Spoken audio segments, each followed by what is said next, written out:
Session 2.3 সহযোগিতা cooperation. অনুশীলন 1 নিজ দলের সদস্যকে চাপমুক্ত করা। Free your teammate. সময় 25 মিনিট।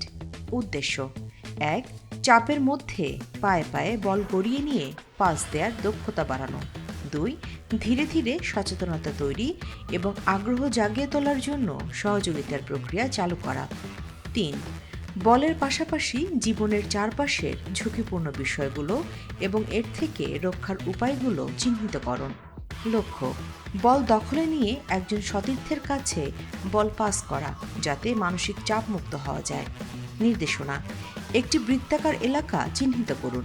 সম্ভব হলে কেন্দ্রীয় বৃত্তটি ব্যবহার করুন বা এর আকার পুনরায় নির্ধারণ করুন। 4 সদস্য বিশিষ্ট দুটি দল নির্ধারণ করুন। প্রতিটি দল থেকে বৃত্তের ভেতরে একজন খেলোয়াড় এবং বৃত্তের বাইরে 3 জন থাকবে। একজন সরবরাহকারী একটি বল বৃত্তের ভিতরে ছুড়ে দেবে।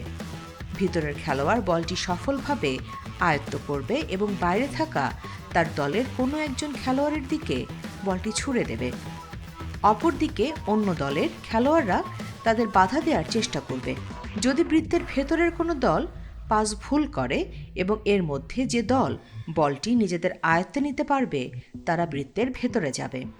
জয়ী হওয়ার জন্য 4 জন খেলোয়াড়কে বৃত্তের ভেতরে থাকতে হবে এবং একই পজিশনে থেকে টানা 10টি বল পাস করতে হবে। খেলোয়াড়ের সামর্থ্যের উপর ভিত্তি করে স্কোরিং পদ্ধতি পরিবর্তন করতে হবে। খেলার প্রক্রিয়া বলটি মাটিতে স্পর্শ করার পর কোচ বলটিকে মাঠের দিকে ছুঁড়ে মারবে। এরপর এটা নিয়ে খেলোয়াড়রা তাদের খেলার প্রক্রিয়া শুরু করবে। দ্বিতীয়বার খেলার প্রক্রিয়া প্রতিফলনের পর অনুশীলনটি পুনরায় শুরু করতে বলুন এবং খেয়াল করুন খেলোয়াড়রা কিভাবে সাড়া দিচ্ছে। প্রতিফলনে কোচ গাইডলাইনে দেয়া প্রথম প্রতিফলন ও দ্বিতীয় প্রতিফলন অনুসরণ করে আলোচনা শেষ করবেন।